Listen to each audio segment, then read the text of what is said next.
ঘটনাটি এমন এক নারীর যিনি দুনিয়া থেকে বিদায় নিলেন। জানাজা হলো, তাকে কবরে নামানো হলো। একে একে সবাই মাটি দিয়ে চলে গেল। আত্মীয় স্বজন, বন্ধুবান্ধব কেউ আর সাথে রইল না। নারীটি ভয়ে কাঁপতে শুরু করলেন।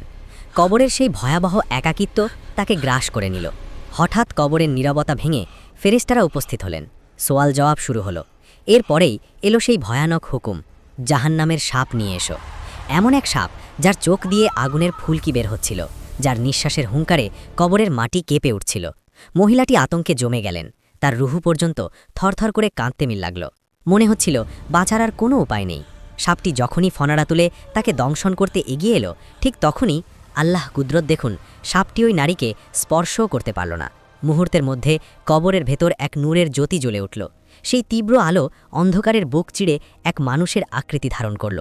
সেই নূরের চেহারা এত উজ্জ্বল ছিল যে সাপের ভয় এবং কবরের অন্ধকার সব নিমিষেই মিলিয়ে গেল।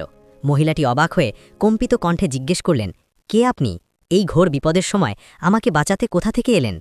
সেই নূরের অবয়বটি অত্যন্ত মায়াবী কণ্ঠে উত্তর দিল, আমি অন্য কেউ নই।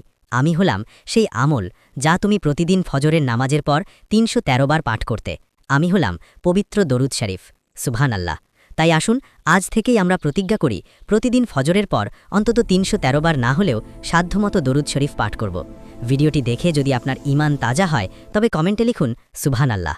আর ইসলামী এমন আরও শিক্ষণীয় ঘটনা পেতে চ্যানেলটি সাবস্ক্রাইব করতে ভুলবেন না।